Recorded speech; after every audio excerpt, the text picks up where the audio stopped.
What made you stop trusting professionals with your child? Last Wednesday, I got the call that my son Elijah was choking at his autism therapy center. By the time I arrived, they were already loading him into the ambulance with a tube down his throat. The therapist, Miss Lexi, explained that Elijah choked on his snack during break time, but I hadn't packed any snacks for him. During the ride, things got even worse. My boy's throat was clear, but he was still somehow blue and purple in the face. His brain was shutting down from a lack of oxygen, and the medics kept telling me this shouldn't be happening. At the hospital, he was rushed to the back immediately. The doctors came back 4 hours later, telling me my kid was on life support. I went to instinctively hug him for support, but he stepped back in disgust. His face had an expression almost like he was accusing me, and he asked if I needed to confess anything. It took me an hour of pleading to convince him I had no idea what he was on about. That's when he pulled out an x-ray of my kid's lungs. There it was. Gray industrial foam, the kind used for soundproofing, embedded deep in Elijah's lung tissue. The craziest part was when the doctor pulled it out, some of this foam looked weeks old. Something had been happening at the therapy center. That night, I got a call from my insurance company. They said they were sorry to hear about my son, but the plan I had with them meant they could only cover 72 hours of life support. The only way I could extend this coverage would be to prove that foul play was at hand and that I hadn't deliberately done this for an insurance payout. I tried to argue over the phone, but got nowhere. The next morning, I went straight to Miss Lexi's classroom. Why was there foam in my son's lungs? I asked bluntly. Her face went pale and she backed against the wall, her hands shaking. Sometimes their sensory toys break, she started stammering. This was soundproofing foam, not sensory toy foam, I responded. She stuttered something about talking to the director and excused herself for a meeting. There were other parents in the classroom dropping their kids off, and I saw fear in some of their eyes too. In the parking lot, one of the parents, Jennifer, stopped me. Is Elijah okay? My son Billy told me something yesterday. She looked around nervously. Billy says Miss Lexi brings foam blocks in her bag and takes some kids to the back room, but only the kids who stim go with her. My face went white. My son rocks and hums constantly. It's how he self-soothes. Billy says he hears crying from that room. The crying stops, but the kids don't come out for another 20 minutes. I felt sick. Another parent, Robert, overheard and joined us. My son Max came home gagging last week. Miss Lexi said he ate too fast at snack time, but Max said he never got snacks. He's been refusing to go to therapy. He won't tell me why, he just screams. I stormed back into the therapy center immediately and demanded to see the security footage from the quiet room. The director, Mrs. Wilson, folded her hands on her desk. I'm afraid that camera has been broken for months. How convenient. The room where Miss Lexi puts our kids through who knows what, the camera is broken. Mrs. Wilson shot up like she was offended. Miss Lexi is our most experienced therapist. You're overreacting to an unfortunate accident. Accident? There's old foam in my son's lungs, I yelled. She stood up. Without proof, your son just ate some foam. His kind aren't the brightest anyway. I suggest you take a look at your own parenting and maybe you'll find a pattern. Now leave before I call security. I flipped her off on my way out. 30 minutes later, I was in my car making the 90-minute drive to the state licensing board. When I got there, the woman at the desk barely looked at me. She told me to file a complaint online and I'd get a response in 6 to 8 weeks. I told her I had 3 days until they took my son off life support, and she told me to take it up with law enforcement. So I did. I made the 90-minute drive back, but Mrs. Wilson had gotten to the station before me. I saw her walking out and flashing me a grin. When I complained to the officer, he redirected me to the lady Mrs. Wilson spoke to. We know what you're doing here. I kindly suggest you leave before we put you in handcuffs for professional harassment and child endangerment. My jaw dropped. As I walked back to my car, I realized if the law wasn't going to help save my son, then screw the law. I called my best friend Jacob, who was studying law, and told him I need a favor. I need you to scare the truth out of her. That same evening, Jacob and I arrived at Miss Lexi's house with Jacob wearing his best suit, carrying a briefcase, looking like a high-powered attorney. She went pale as soon as she opened the door. Miss Lexi, I represent the Garner family. We need to discuss your options before criminal charges are filed. We stepped into her house. Her words came out broken. Cry criminal charges? Watching her face drop more and more was priceless, but Jacob didn't even directly respond. Instead, he started speaking in legal jargon that she didn't understand. By the time he was done, she understood one thing. 25 years minimum. That final sentence was all it took. Her knees buckled and she started chugging water, actually choked on it before managing to compose herself, which was great irony. But Jacob wasn't done. Your husband is an educator. He will lose his job. His life will be ruined. Your kids will grow up hating you, wondering why mommy tortured children. Miss Lexi was sobbing now, curled on the floor. Please, Jacob pulled out his phone. I call the DA, or you can tell me exactly what you've been doing to these children. Miss Lexi collapsed harder onto her living room carpet, her whole body shaking as she rocked back and forth in this weird way that reminded me of how my son rocks when he's stressed. Jacob held his phone up, still recording everything while she grabbed a tissue from the coffee table and blew her nose hard, mascara running down her face in black streaks. Her breathing came in these short gasps, and she kept opening her mouth to talk, but nothing came out for what felt like forever. They made us do it. She finally got out, her voice so quiet I had to lean forward to hear her. Mrs. Wilson said our funding depends on reducing behaviors, and nothing else was working fast enough to meet the state requirements. Jacob moved closer with his phone while I stood frozen by the door, my hands clenched into fists. She started talking faster now, words spilling out as she described something called the quiet mouth protocol, which made my stomach turn. She explained how they would take small pieces of foam, industrial soundproofing foam from the storage room, and push them into the mouths of kids who hummed or made noise during sessions. The first few times the kids would spit them out right away, so they had to get creative with their approach. They started doing what she called calming holds, where they would restrain the child from behind, arms wrapped around them tight, and force the foam deeper into their throats while telling them to be quiet. I wanted to throw up listening to this, but I forced myself to stay still and let Jacob handle the questions because we needed every detail on that recording. She admitted they'd been doing this for 8 months, starting with the kids who stimmed the most, the ones who rocked and hummed constantly like my Elijah. The protocol had specific targets based on which behaviors the state reviewers would notice most during their quarterly visits. Miss Lexi's hands shook bad as she reached for her phone on the side table, scrolling through her messages with her thumb while tears dripped onto the screen. She turned it toward us, and there they were, text after text from Mrs. Wilson with timestamps going back months. Make them quiet by any means necessary was sent at 11:47 p.m. on a Tuesday. I don't care how just get results before the review appeared 3 days before the state inspection. The board is watching our behavior reduction rates, and do whatever it takes filled the screen as she scrolled down. Jacob grabbed his own phone and started taking pictures of her screen, making sure to get clear shots of every message with the timestamps and phone number visible. I stood there fighting every instinct to grab this woman and shake her while she kept saying sorry over and over, that she never meant for anyone to get really hurt, that she thought the foam would just dissolve or come out naturally. She said she didn't know it would get stuck in their lungs, that Mrs. Wilson told her it was safe, that other centers were doing similar things to manage difficult behaviors. Jacob got everything. The recording, the photos, her admission that 12 other kids had been through the protocol, names she rattled off that I recognized from the center. We left her house and I practically ran to my car, driving straight to the hospital while Jacob followed in his car to make backup copies of everything. The ICU was quiet when I got there at 4:30 a.m., just the steady beeping of machines and the soft voices of night shift nurses checking on patients. Elijah's machines showed stable numbers, but seeing him lying there with tubes everywhere made the rage burn hotter in my chest. I sat next to his bed for 30 minutes, holding his small hand and telling him Daddy got the proof, that we were going to make this right. At exactly 5 a.m., I walked to the nurses' station and asked for Megan Bennett, the hospital social worker who'd just started her morning shift according to the schedule posted on the wall. She came out carrying a coffee mug with cats on it, looking tired until I showed her my phone with the recording. Her whole face changed as she listened to the first minute, setting down her mug so fast coffee sloshed onto the counter. She grabbed my arm and pulled me into a small conference room, closing the door behind us before pulling out a yellow legal pad. "Play it again from the beginning," she said, and I did while she took notes, her pen moving fast across the paper. When we got to the part about the quiet mouth protocol, she stopped writing and stared at me with her mouth open. After the recording finished, she immediately picked up the desk phone and started dialing numbers she knew by heart. She called the State Child Protection Hotline first, giving them her hospital ID number and explaining she had a mandated reporter situation involving multiple victims. Then she called the Attorney General's office emergency line, bypassing our local police completely since they'd already shown they wouldn't help. She explained to each person that this went beyond one child, that we had evidence of systematic abuse at a therapy center targeting disabled children. Between calls, she told me she was documenting everything properly for the insurance company, that with official reports filed, they couldn't deny coverage. She made 6 phone calls in 20 minutes, each time giving case numbers and reference codes while I sat there watching this woman work like a machine. The last call she made was to someone in the hospital administration, telling them they needed to get risk management involved immediately. 15 minutes later, 3 people in suits showed up, introducing themselves as the hospital's risk management team. Megan showed them the foam samples the doctors had removed from Elijah's lungs, which were stored in sealed evidence bags in the hospital lab. Their faces went pale when they realized what this meant for the hospital if they didn't handle it right. How many other kids might have been treated here with similar symptoms that got missed or misdiagnosed? One of them pulled out a laptop and started typing notes, while another one asked for copies of everything we had. I handed over the recording on my phone, and they made me email it to their legal department right there. The third person kept making calls to their lawyers asking about liability and mandatory reporting requirements. After an hour of this, I left them to their panic and found a quiet corner to call the insurance company. The automated system kept me on hold for 15 minutes before I finally got through to someone who transferred me 3 more times.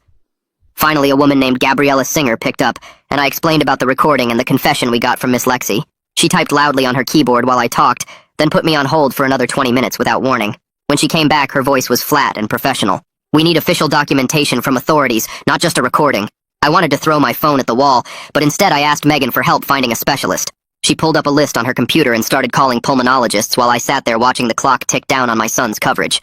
Dr. Arthur Hess's office was the 4th one she called, and his secretary heard the word emergency and actually listened. She shuffled appointments around and squeezed us in for that afternoon. I spent the rest of the morning in the hospital cafeteria calling every parent I could remember from the therapy center. Most didn't answer, but 7 families called me back within hours with stories that made me sick. One mom said her daughter stopped talking after sessions with Miss Lexi. Another dad mentioned his son had been coughing up weird stuff for weeks, but they thought it was allergies. I wrote everything down in a notebook Megan gave me, filling page after page with dates and symptoms and suspicious incidents. Jennifer showed up at the hospital around noon carrying a manila folder thick with papers. She spread them out on the cafeteria table, showing me calendars where she'd marked every time Billy mentioned the quiet room. Her son had drawn pictures too, crayon drawings of kids with blocks in their mouths that she'd thought were just weird kid imagination. The dates matched up with days Elijah had come home upset but couldn't tell me why. Robert's wife arrived an hour later with a stack of medical records from their pediatrician. She showed me photos on her phone of Max's throat from last month, red and raw with scratches the doctor had blamed on acid reflux. Their insurance had paid for an endoscopy that found irritation, but no obvious cause. Now we knew better. She started crying looking at the photos, and I put my hand on her shoulder while she pulled herself together. Dr. Hess's office was in a medical building 20 minutes from the hospital. His waiting room had fake plants and old magazines, but he came out personally to get us instead of sending a nurse. He was tall and thin with gray hair and glasses that kept sliding down his nose. In his exam room, he spread out all the x-rays and CT scans from Elijah's file, then added the photos and records from Max. He used a magnifying glass to look at the foam samples in their evidence bags, turning them over and studying the texture. He dictated notes into a recorder about particle size and tissue damage patterns, while I sat there trying to understand the medical terms. After 2 hours of examination, he sat down at his computer and started typing fast. His report was 6 pages long and stated clearly that the foam patterns were absolutely not consistent with accidental ingestion or any kind of self-harm behavior. He printed 3 copies and signed each one with his medical license number clearly visible. Back at the hospital, Megan had commandeered a conference room and covered the table with folders and papers. We spent the next 3 hours organizing everything into a formal packet for the Attorney General's office. She had a system with colored tabs and numbered sections that would make it easy for them to follow. We made 5 complete copies, keeping the originals locked in the hospital's safe. She even had me sign a chain of custody form showing who had access to the evidence. That evening, I was home trying to eat dinner when my doorbell rang. A process server handed me an envelope and left without saying anything. Inside was a cease and desist letter from Mrs. Wilson's lawyer threatening to sue me for defamation and harassment. The letter used big legal words, but basically said I had to stop talking about the center or face a lawsuit. I called Jacob and read it to him over the phone. He came over with his laptop and helped me write a response that didn't back down, but also didn't give them ammunition. We sent it to the lawyer's email and kept a copy for our records. The next morning at 7, someone knocked hard on my door. 2 people in polo shirts with CPS badges stood on my porch with clipboards. They said they got a report about child endangerment and needed to do a wellness check. Megan had warned me this might happen as retaliation, so I was ready. I let them in and showed them around while staying calm even though my hands were shaking. They looked in my fridge and checked the smoke detectors and asked about Elijah's medical care. The woman investigator took notes while the man mostly just looked uncomfortable. After 40 minutes of questions and checking every room, they found nothing wrong because there was nothing to find. The woman investigator pulled me aside while her partner went to their car. Between you and me, we've gotten complaints about that therapy center before that got buried. She handed me her card and told me to call if I needed anything for my case. My phone rang at 6:30 that morning, and it was Gabriella from the insurance company saying they reviewed the evidence packet Megan sent over and could give us a 24-hour extension while their special investigations unit looked at everything. Not much time, but better than nothing. I thanked her and immediately called Dr. Hess, who agreed to squeeze Elijah in for a detailed bronchoscopy that afternoon. When we got to the hospital, Dr. Hess took me to a viewing room where I could watch the procedure on a monitor. He inserted the scope down Elijah's throat and started taking high-resolution images of everything he found. The screen showed older foam deposits embedded in the lung tissue that had clearly been there for weeks based on how the tissue had grown around them. Dr. Hess pointed at dark spots on the monitor and explained these weren't from the recent incident, but from repeated exposure over time. He documented everything with timestamps and measurements, creating a medical file that proved this was ongoing abuse, not a single accident. While I was still at the hospital, my phone buzzed with a text from an unknown number. It was Ivy Rollins, a journalist who wrote for a disability rights magazine, saying Jennifer had given her my number and she'd been investigating the therapy center for months after getting tips from other parents, but never had concrete proof until now. I met her in the hospital cafeteria, where she showed me a folder full of complaints she'd collected from families across 3 counties, all describing similar incidents with kids who stemmed being taken to back rooms and coming home with unexplained injuries or behavioral changes. I gave her copies of everything except the recording of Miss Lexi's confession, since Jacob said we should save that for official authorities only. Ivy promised to dig into the center's financial records and procurement history to see what else they'd been hiding. That evening, the Attorney General's office finally called back, and the woman on the phone said they were assigning investigator Gideon Armstrong to the case, and he wanted to meet with me first thing in the morning. She gave me his direct number and said he'd already started pulling records from the state licensing board. Around 9 p.m., my phone rang with a number I recognized as Miss Lexi's. She was sobbing so hard I could barely understand her at first, begging me not to press charges and saying she'd tell me everything about the training Mrs. Wilson made them do if I'd just leave her out of the criminal case. I grabbed my phone's voice recorder app and started recording without telling her, letting her ramble about how sorry she was and how she never wanted to hurt anyone. She mentioned 2 other therapists, Sarah and Aaron, who were also using the foam protocol and said they'd all attended a workshop 6 months ago about behavior suppression techniques that Mrs. Wilson paid for them to attend. Miss Lexi kept talking about how the workshop leader demonstrated putting foam in a mannequin's mouth to show how it would muffle sounds, and Mrs. Wilson took notes the whole time, then bought the supplies the next week. I kept recording as she described how they practiced on stuffed animals first before moving to the kids, starting with small pieces and working up to larger chunks when the children learned to spit them out. She was crying harder now, saying she knew it was wrong, but Mrs. Wilson threatened to fire anyone who didn't meet the new, quiet compliance standards, and she couldn't afford to lose her job with 3 kids at home. The call lasted 47 minutes, and I got all of it recorded. The next morning, Gideon Armstrong showed up at my house at 8 a.m. sharp, wearing a suit and carrying a thick briefcase. We sat at my kitchen table for 3 hours going through every piece of evidence, while he took detailed notes and asked specific questions about dates and times. He reviewed the recording of Miss Lexi's confession, the medical reports from Dr. Hess, the photos of text messages, and all the parent statements Megan had helped me collect. Gideon made copies of everything on a portable scanner he brought and had me sign forms establishing chain of custody for each piece of evidence. Before he left, he made several phone calls from my driveway, and I heard him issuing preservation orders for all the center's computers, phones, and paper records, telling whoever was on the other end that nothing could be destroyed or removed from the premises. Later that afternoon, I got a call from the hospital saying the ethics committee was holding an emergency meeting about Elijah's case. They wanted me there to answer questions, so I drove over and found myself in a conference room with 12 doctors and administrators all looking at Dr. Hess's reports. The committee chair, an older woman with gray hair, said they were classifying this as a sentinel event, which meant it triggered a mandatory system-wide investigation and policy review for all their contracts with therapy providers. They asked me detailed questions about the timeline and took notes on everything while someone typed up an official report on a laptop. Meanwhile, Ivy had been busy with her investigation and called me that evening with huge news. She'd found purchase orders through a public records request showing the center bought industrial soundproofing foam in bulk 3 different times over the past 8 months. All signed by Mrs. Wilson herself with budget codes indicating it came from their Therapeutic Supplies Fund. The supplier, a company called Soundblock Industries, had even included a warning on the invoice stating the product wasn't safe for oral contact and should be kept away from children, but Mrs. Wilson signed off on it anyway. Ivy emailed me copies of everything she found, including an email from the supplier to Mrs. Wilson, specifically stating the foam contained chemicals that could cause respiratory damage if ingested. That same night, I started calling every parent I could find from the Autism Support Group Facebook page, and within 2 hours, my phone was ringing non-stop with families sharing their own stories. Jennifer organized a meeting at her house the next morning where 12 families showed up, some driving over an hour to get there, and every single one had a kid who'd gotten worse at the center in the past 8 months. One mom brought medical records showing her daughter had throat injuries the doctor couldn't explain.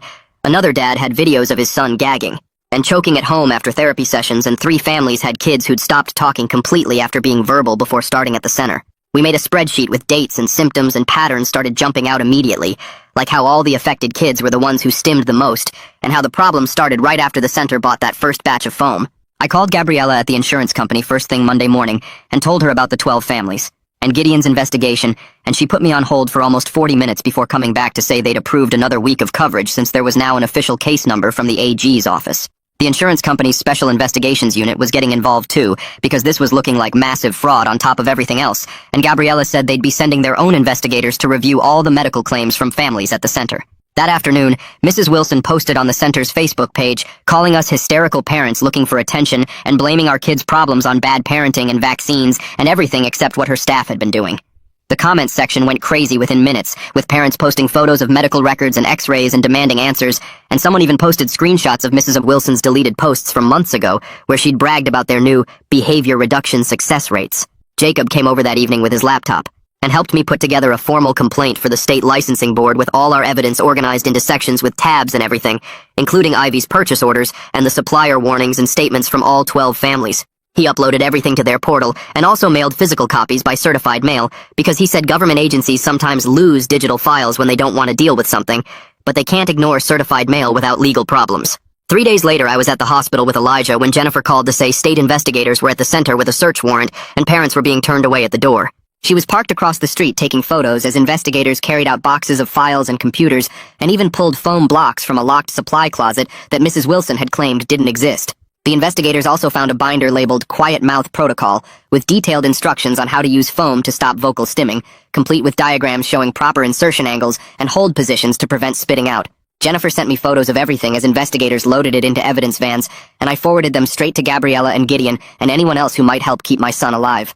That same afternoon, Gideon called to say Miss Lexi's lawyer had reached out offering full cooperation in exchange for immunity from prosecution, saying she had emails and text messages proving Mrs. Wilson forced the therapists to use the foam protocol or lose their jobs. Gideon said he couldn't make deals without the prosecutor's approval, but he was very interested in what Miss Lexi had to share, especially since 2 other therapists had already quit the center and might be willing to testify too. The next morning, the center's board of directors held an emergency meeting that lasted 6 hours before voting to suspend all operations immediately, sending out an email blast to parents saying services were discontinued effective immediately due to ongoing investigations. Parents were scrambling to find new therapy providers, but most places had waiting lists months long, and the special needs community Facebook groups were full of families begging for recommendations and sharing which centers had openings. Jennifer started a Google Doc where parents could list available services and warnings about other centers that might be doing similar things, because now everyone was paranoid about what might be happening to their kids during therapy. Meanwhile, at the hospital, Dr. Hess scheduled Elijah for another procedure to remove more foam he'd found deeper in the airways during a new scan.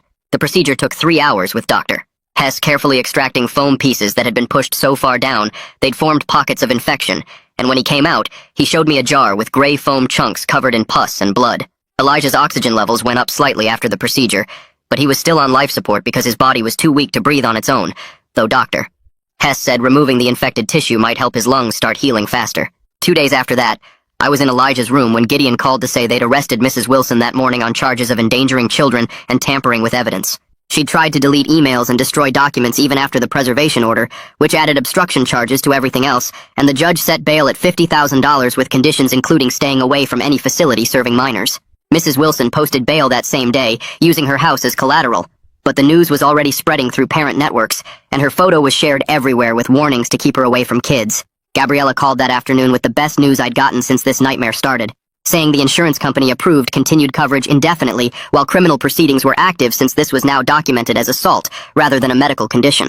They were also preparing a massive lawsuit against the center's insurance company to recover costs, and Gabriella said they'd probably be going after Mrs. Wilson personally too, since she'd acted outside her professional capacity by ordering staff to harm children.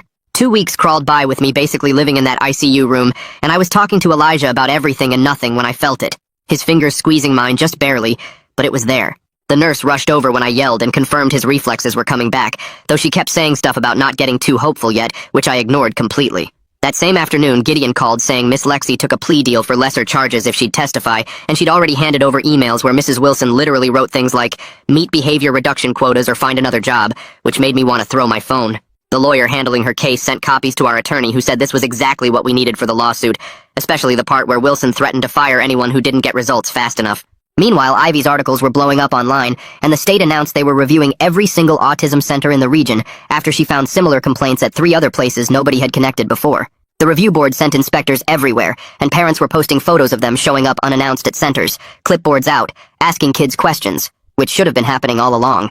4 days after that first squeeze, the doctors moved Elijah to a regular room with all these monitors, but at least he was breathing without the ventilator, even though he still couldn't talk or swallow anything.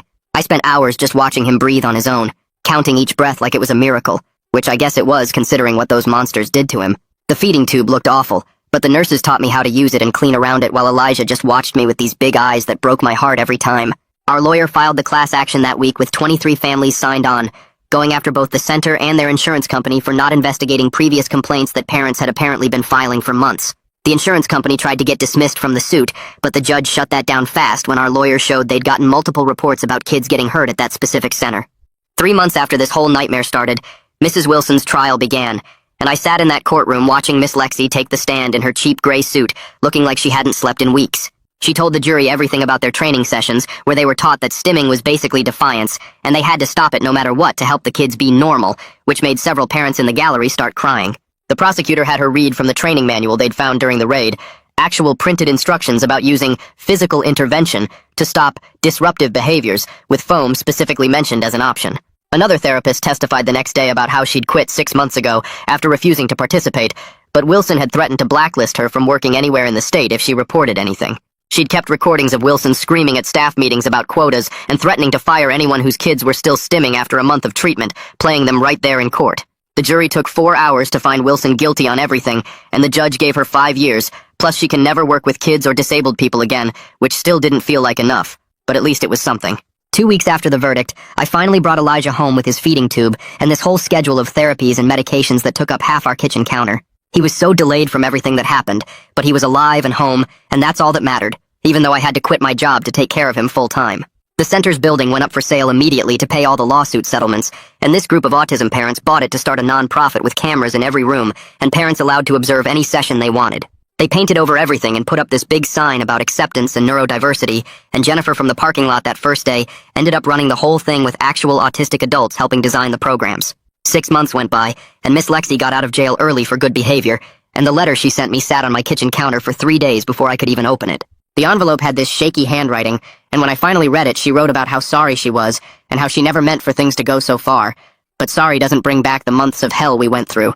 I threw the letter in a drawer and focused on dealing with the insurance company who finally agreed to cover most of Elijah's care after their lawyers decided it was assault, not a medical issue, but we still had bills coming in every week that ate up our savings.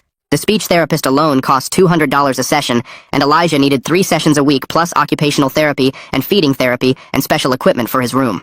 Ivy called me one afternoon to tell me she won some big journalism award for her articles about the center, and her investigation got 3 more places shut down in other states when parents there read her stuff and started asking questions. She sent me a copy of the award with a note saying none of it would have happened without us speaking up first, which was nice but didn't help pay the bills or make Elijah better.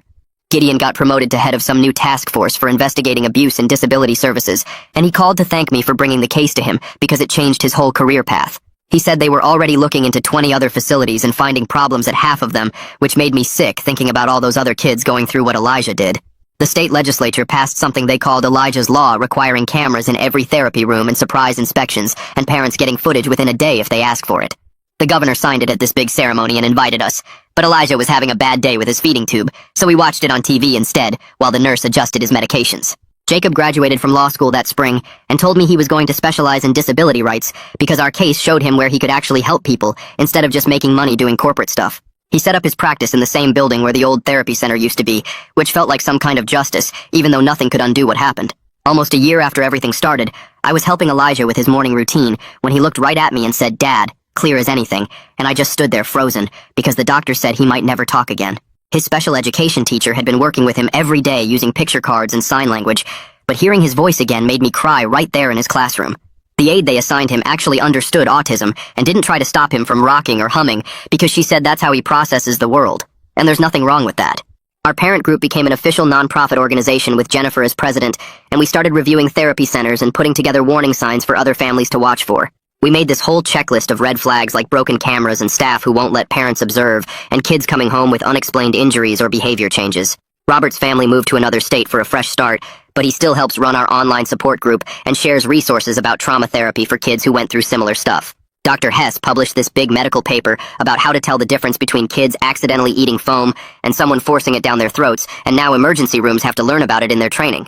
He sent me a copy with all the medical terms, but basically it came down to the pattern of the injuries and how deep the foam went and how old some of it was, which proved what we'd been saying all along.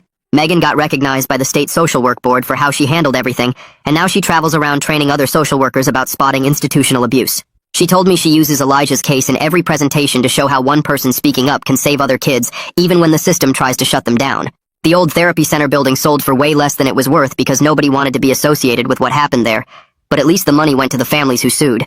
Some parents got enough to cover their kids' therapy, but most of us just got a few $1,000s which disappeared into medical bills pretty fast. Mrs. Wilson tried to appeal her sentence, but the appeals court said 5 years wasn't even enough for what she did and denied her request, so at least she's still locked up where she can't hurt any more kids. Miss Lexi lost her therapy license forever, and last I heard she was working at a grocery store, which seems about right for someone who tortured children for a living. 2 years crawled by with Elijah getting stronger each week, but never quite the same kid he was before the foam. His speech therapist worked with him every Tuesday and Thursday, while his occupational therapist came Mondays and Wednesdays, and slowly he started eating soft foods again and making sounds that almost sounded like words. The feeding tube came out after 6 months, and he could swallow mashed potatoes and applesauce without choking, which made me cry the first time I watched him do it. His weight came back up to normal, and the dark circles under his eyes faded, and he started smiling again when I'd tickle his feet, or play his favorite cartoon songs. Mrs. A. Wilson tried to appeal her 5-year sentence, but the appeals court shut her down hard after 3 former employees showed up at her parole hearing to testify about how she'd threatened to fire anyone who didn't meet her behavior reduction goals. One therapist brought emails where Wilson called the kids defective products and said they needed to be fixed by any means necessary, which made the parole board deny her request in less than 5 minutes. The old therapy center building sat empty for almost a year before a group of parents bought it cheap and turned it into a community resource center with free support groups every evening and respite care on weekends. We'd meet there Tuesday nights and joke darkly about how something good finally happened in those rooms where our kids used to get hurt. The story went viral after Ivy's article got picked up by national news outlets, and suddenly I was getting calls from parents in Texas and California and New York asking how to spot the warning signs. Oregon passed their own version of Elijah's law requiring cameras in all therapy rooms, and then Washington did the same, and then 12 more states followed, and now there's a federal bill being written that would make it nationwide.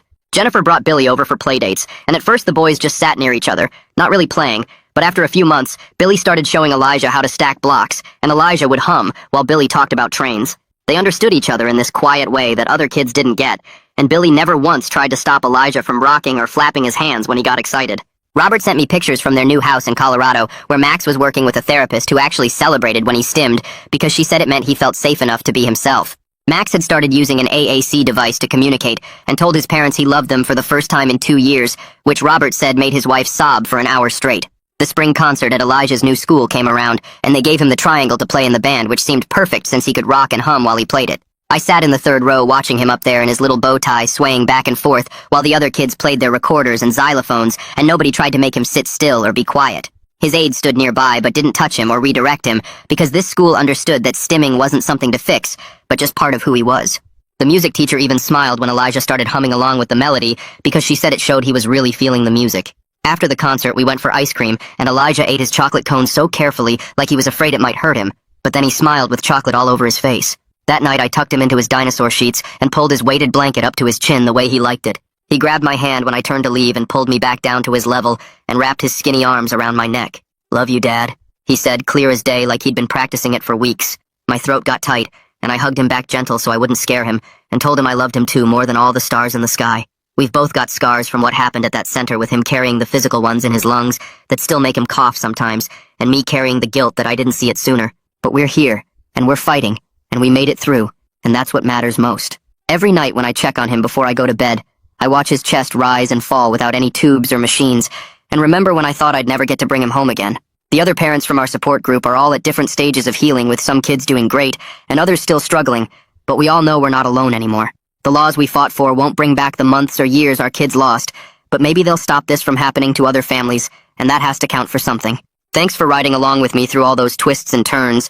Definitely felt like a whole journey just wondering about things together. Can't wait to do it again next time. Like the video, it helps more than you think.